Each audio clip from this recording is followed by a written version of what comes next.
Hello दोस्तों, स्वागत है आप सभी का आपके अपने यूट्यूब चैनल सीटेट एग्ज़ाम अड्डा पर। तो जैसा कि आप लोगों ने थंबनेल में देखा कि हम लोग इस क्लास में बात करने वाले हैं आपके पेपर 1 में ईवीएस सेक्शन यानी इन्वायरमेंटल स्टडीज़ में 15 नंबर के एनसीईआरटी से जो क्वेश्चन बनते हैं उनके बारे में बात हम लोग यहाँ पर थ्योरी करेंगे। उसके बाद में उस थ्योरी से रिलेटेड जो क्वेश्चन बनते हैं आपके एग्जाम में उनके बारे में बात करेंगे। तो क्लास को बहुत ध्यान से देखिएगा और अपने नोटबुक में इन पॉइंट्स को नोट डाउन करते चलिएगा, क्योंकि जो पॉइंट्स हैं बहुत ज़्यादा इंपॉर्टेंट रहने वाले हैं आपके एग्जाम के लिए। तो आज का हमारा पहला टॉपिक है जंतु यानी एनिमल्स। इसमें लिखा गया है प्राथमिक स्तर पर जीवों का वर्गीकरण कीड़े, पक्षियों, रेंगने वाले व स्तनधारी के रूप में किया गया है। सामूहिक रूप से इन्हें जानवर कहते हैं। तो आप लोग इन पॉइंट्स को नोट डाउन जरूर करिएगा। नेक्स्ट है पक्षियों द्वारा बनाए जाने वाले घोंसले। अब पक्षियों से रिलेटेड जो टॉपिक है ये बहुत ज़्यादा इंपॉर्टेंट है आपके लिए, क्योंकि सीटेट के हर पेपर में यहाँ से क्वेश्चन हमेशा पूछा गया है। हमारा पहला जो पक्षी है वह है कलचिड़ी यानी इंडियन रॉबिन बर्ड। लिखा गया है यह पत्थरों के बीच में मुलायम घोंसला बनाती है। जो इंडियन रॉबिन बर्ड होती है, जैसा कि आप लोग इमेज में देख पा रहे होंगे, ये जो होती है यह पत्थरों के बीच में अपना मुलायम घोंसला बनाती है। और इसके घोंसले में जो होते हैं वह टहनी, जड़ें, ऊन, बाल, रुई आदि होती है।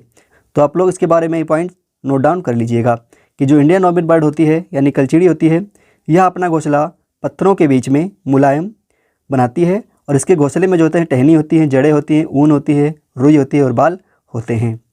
नेक्स्ट जो हमारा पक्षी है वह है कौवा। इसके बारे में लिखा गया है यह अपना घोंसला पेड़ की सबसे ऊंची डाल पर बनाता है।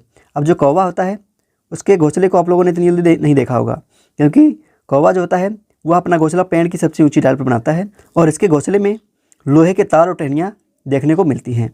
कौवे का जो घोंसला होता है इसमें कोयल अपने अंडे देकर चली जाती है, क्योंकि कोयल और कौवे के जो अंडे होते हैं वह देखने में सिमिलर होते हैं, एक जैसे होते हैं। इसीलिए कोयल जो है चालाकी से अपने अंडे कौवे के घोंसले में देकर चली जाती है और जो कौवा होता है वह उसके अंडे को सेता रहता है यानी पालता रहता है। तो आप लोग इन पॉइंट्स को नोट डाउन कर लीजिएगा।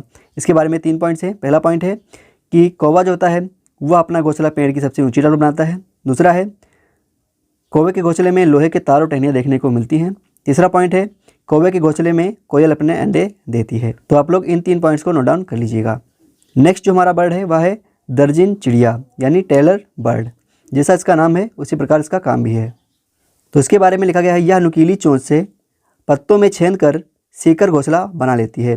ये जो चिड़िया होती है जिसे दर्जन चिड़िया बोलते हैं, यह जो होती है इसकी नुकीली चोंच होती है और अपनी चोंच से ये पत्तों को आपस में सी लेती है, जिससे अपना घोंसला बनाती है। आप लोग यहाँ पर देख पा रहे होंगे, पहले ये पत्तों में छेद करती है, फिर उसमें इस प्रकार से धागा टाइप का डाल के इसको घोंसला बना लेती है।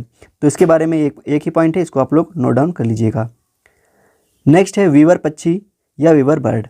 इसके बारे में लिखा गया है वीवर पक्षी जो नर होता है वह घोंसला बनाता है, जिसके बाद में मादा उस घोंसले को देखती है और जिसका घोंसला अच्छा होता है उसके साथ में रहती है, यानी उसी के साथ में रहती है। इसमें क्या होता है, जो नर पक्षी होता है वह अपने घोंसला बना के तैयार करता है, उसके बाद में मादा पक्षी आती है और जिसका भी घोंसला अच्छा बना होता है उसी के साथ में रहती है। ये पॉइंट को आप लोग नोट डाउन कर लीजिएगा। नेक्स्ट हमारी बर्ड है फाख्ता पक्षी यानी डव बर्ड। अब ये जो पक्षी होती है फाख्ता पक्षी, यह कैक्टस के कांटों के बीच में या फिर मेहंदी की मेड़ पर अपना घोंसला बनाती है। आप लोग देख पा रहे होंगे ये है फाख्ता पक्षी। आप लोग यहाँ पर देख पा रहे होंगे, इधर ये फाख्ता पक्षी दिखाया गया है, यहाँ पर ये कैक्टस के बीच में इसने अपना घोंसला बनाया हुआ है। इसके घोंसले मैक्सिमम जो टाइम पर होते हैं वह मेहंदी की मेड़ पर या फिर कैक्टस के कांटों के बीच में ही देखने को मिलते हैं। आप लोग इसके बारे में ये एक पॉइंट ही नोट डाउन करिएगा। नेक्स्ट पक्षी है गौरैया और कबूतर पक्षी। लिखा गया है गौरैया आमतौर पर घर के आसपास घोंसला बनाती हैं। गौरैया आप लोगों ने देखी होंगी, छोटी छोटी चिड़िया होती हैं, इस प्रकार से आप लोगों ने देखी होंगी। ये जो पक्षी होता है यह अपना घोंसला घरों के आसपास बनाती है, जैसे कि अलमारी के पीछे, छत या आईने के पीछे। और जो कबूतर होता है वह अपना घोंसला पुराने मकान या खंडहरों में बनाता है। आप लोग यहाँ पर देख पा रहे होंगे।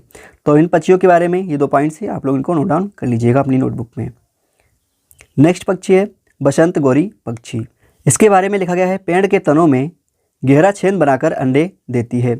अब जो बसंत गौरी पक्षी होती है यह पेड़ के तनों में गहरा छेद बनाती है। आप लोग यहाँ पर देख पा रहे होंगे, यहाँ पर इसने अपने अंडे को पेड़ के तने में छेद बनाकर दिया हुआ है, उसमें से बच्चे से निकले हुए हैं चूजा खाने के लिए या फिर खाना खाने के लिए इसमें से निकले हुए हैं। नेक्स्ट हमारी बर्ड है शकरखोर पक्षी। अब ये जो पक्षी होता है यह पेड़ या झाड़ी की डाली पर लटकता हुआ अपना घोंसला बनाता है। इसमें रुई, सूखे पत्ते व कपड़े के चिथड़े देखने को मिलते हैं। इधर साइड में आप इसको देख पा रहे होंगे। शकरकंद जो पक्षी होती है वो बस कुछ इस प्रकार से होती है और इसके जो घोंसले होते हैं वह पेड़ की शाखाओं पर कुछ इस प्रकार से लटकते हुए बने होते हैं और इसके घोंसले में रुई, सूखे पत्ते व कपड़े के चिथड़े देखने को मिलते हैं। तो आप लोग शकरकंद पक्षी के बारे में ये पॉइंट्स याद रखिएगा कि ये जो होता है यह पेड़ की झाड़ी या डाली से लटकता हुआ घोंसला बनाता है और इसके घोंसले में सूखे पत्ते, रुई और कपड़ों के चिथड़े देखने को मिलते हैं। नेक्स्ट है उल्लू, आउल बर्ड। यह एक रात्रिचर प्राणी है जो अपनी गर्दन को 270 डिग्री पीछे तक घुमा सकता है। आप लोग उल्लू के बारे में इस पॉइंट को याद रखिएगा। जो उल्लू होता है यह अपनी गर्दन को 270 डिग्री पीछे घुमा सकता है। कैसे घुमाता है? ये पीछे घुमा सकता है ऐसे, इस प्रकार से। क्योंकि एक सेटेड में क्वेश्चन बना था कि इनमें से वह कौन सा पक्षी है जो झटके से अपनी गर्दन को आगे पीछे करता है। वहाँ पर जो है कई सारे बच्चों ने उल्लू उसका आंसर लगा दिया था, जो कि बिल्कुल गलत था। अगर आपसे पूछा जाए कि इनमें से वह कौन सा पक्षी है जो अपनी गर्दन को अत्यधिक पीछे घुमा सकता है या फिर 270 डिग्री पीछे तक घुमा सकता है, तब आपको उल्लू लगाना है। अगर आपसे ये पूछा जाए कि इनमें से वह कौन सा पक्षी है जो झटके से अपनी गर्दन को आगे पीछे करता है, तो क्या हो जाएगा? तो उसका आंसर हो जाएगा मैना पक्षी। तो यहाँ पर आपको क्या रखना है याद कि उल्लू जो होता है वह एक रात्रिचर प्राणी होता है और ये इसकी जो गर्दन होती है वह 270 डिग्री पीछे तक घूम जाती है। आप लोग इसके बारे में इस पॉइंट को याद रखिएगा। नेक्स्ट है मैना पक्षी। अभी हम लोगों ने इसके बारे में बात करी। मैना पक्षी जो होता है वह झटके से अपनी गर्दन को आगे और पीछे कर लेती है। तो पहला इसमें पॉइंट लिखा गया है, रेगिस्तान में मैना चिड़िया पाई जाती है। अब कई लोग बोलेंगे कि जो मैना चिड़िया है या नॉर्मल जगहों में भी पाई जाती है, तो हाँ पाई जाती है, लेकिन मैक्सिमम जो होती है वह रेगिस्तान में पाई जाती है। इसीलिए एनसीईआरटी में यही लिखा गया है और आपको एनसीईआरटी के हिसाब से ही अपना जवाब देना है। तो क्या लिखना है कि रेगिस्तान में मैना चिड़िया पाई जाती है और मैना जो होती है वह अपनी गर्दन को झटके से आगे पीछे कर लेती है। इसके बारे में इन 2 पॉइंट्स को बखूबी याद कर लीजिएगा, क्योंकि ये जो क्वेश्चन है कई बार बन चुका है। नेक्स्ट पॉइंट है बगुला पक्षी। इसके बारे में लिखा गया है, बगुला भैंस पर बैठकर उसके कीटों को खाता है। भैंस को कीटों से छुटकारा मिलता है और बगुले को भोजन मिल जाता है। अब यहाँ पे ये जो क्रिया हो रही है, जहाँ पर बगुले को खाना मिल रहा है और भैंस को कीटों से छुटकारा मिल रहा है, इसको क्या बोलते हैं? ये आप लोग कमेंट में बताएंगे इसको क्या बोला जाता है और आप लोग इनके बारे में इन पॉइंट्स को नोट डाउन जरूर कर लीजिएगा। अब हम लोग देखते हैं आज की क्लास से रिलेटेड कुछ क्वेश्चंस को। पहला हमारा क्वेश्चन है, नीचे दिए गए पक्षियों की कौन सी प्रजाति झटके से अपनी गर्दन को आगे पीछे करती है? सेम क्वेश्चन आपके सीटीटी एग्जाम में पूछा गया था, इसीलिए हमने यहाँ पे इसको डाला हुआ है। इनमें से वह कौन सी पक्षियों की प्रजाति है जो झटके से अपनी गर्दन को आगे पीछे करती है? पहला ऑप्शन है उल्लू, दूसरा है कौवा, तीसरा है बसंत गोरी और चौथा है मैना। अगर आप लोगों को सीटीटी परीक्षा से रिलेटेड अपडेटेड नोट्स चाहिए आपके फरवरी के एग्ज़ाम के लिए, तो आप लोग इस नंबर पर हमें कांटेक्ट कर सकते हैं 7704997576। इस नंबर पर आप कांटेक्ट करेंगे और आपको नोट्स प्रोवाइड करे जाएंगे। और ये जो नोट्स हैं ये पेड नोट्स रहने वाले हैं, ये फ्री नोट्स नहीं हैं।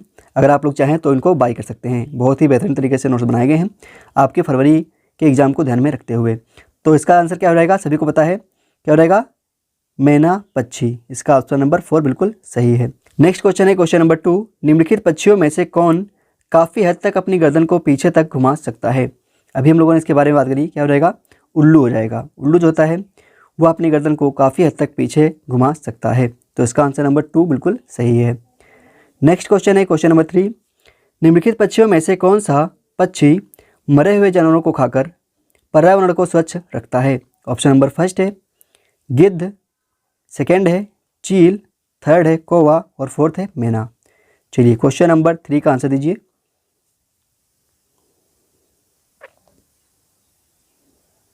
तो क्वेश्चन नंबर 3 का ऑप्शन नंबर फर्स्ट यहाँ पर बिल्कुल सही हो जाएगा। गिद्ध जो होता है वह मरे हुए जानवरों को खाकर पर्यावरण को स्वच्छ बनाता है। नेक्स्ट क्वेश्चन है क्वेश्चन नंबर 4, निम्नलिखित पक्षियों में से कौन सा पक्षी पेड़ों के तनों में छेद करके छिपे हुए कीड़ों को खाता है? ऑप्शन नंबर फर्स्ट है दर्जन चिड़िया, सेकेंड है कठफोड़वा चिड़िया, थर्ड है मैना और फोर्थ है कौवा। तो क्वेश्चन नंबर 4 का ऑप्शन नंबर 2 यहाँ पर बिल्कुल सही हो जाएगा।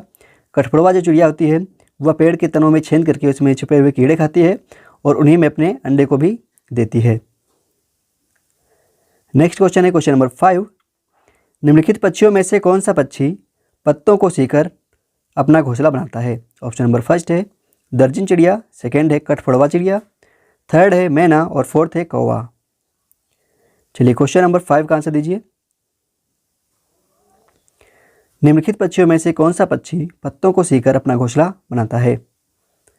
तो क्वेश्चन नंबर 5 का यहाँ पर आंसर नंबर फर्स्ट बिल्कुल सही हो जाएगा, दर्जिन चिड़िया। अभी हम लोगों ने इसके बारे में बात भी करी थी। तो ये थी आज की हमारी क्लास। आई होप आप लोगों को क्लास अच्छी लगी होगी। अगर आप लोगों को क्लास अच्छी लगी है तो क्लास को लाइक करिएगा और कमेंट में लिखिएगा कि आपको क्लास अच्छी लगी है या नहीं। अगर आपको क्लास अच्छी लगेगी तभी इस क्लास को कंटिन्यू किया जाएगा, अन्यथा इस क्लास को इसके बाद रोक दिया जाएगा। और अगर आप लोग सीटेट के बेस्ट नोट्स बाय करना चाहते हैं तो स्क्रीन पर दिखाए गए नंबर या फिर डिस्क्रिप्शन बॉक्स में दिए गए लिंक पर क्लिक करके हमसे जुड़ सकते हैं। वहाँ पर आप लोगों को सीटेट के बेस्ट नोट्स जो है प्रोवाइड करे जाएंगे। और ये जो नोट्स हैं ये पेड रहने वाले हैं, फ्री में नहीं रहने वाले हैं। तो वही स्टूडेंट्स संपर्क करिएगा जो पेड नोट्स खरीदना चाहते हैं। फ्री वाले स्टूडेंट्स संपर्क मत कीजिएगा, क्योंकि ये जो नोट्स हैं ये फ्री नहीं हैं। इनको बनाने में बहुत ज़्यादा मेहनत लगी है, इसीलिए ये फ्री में प्रोवाइड नहीं करे जा रहे हैं। चलिए मिलते हैं आपको नेक्स्ट वीडियो में, तब तक के लिए जय हिंद जय भारत।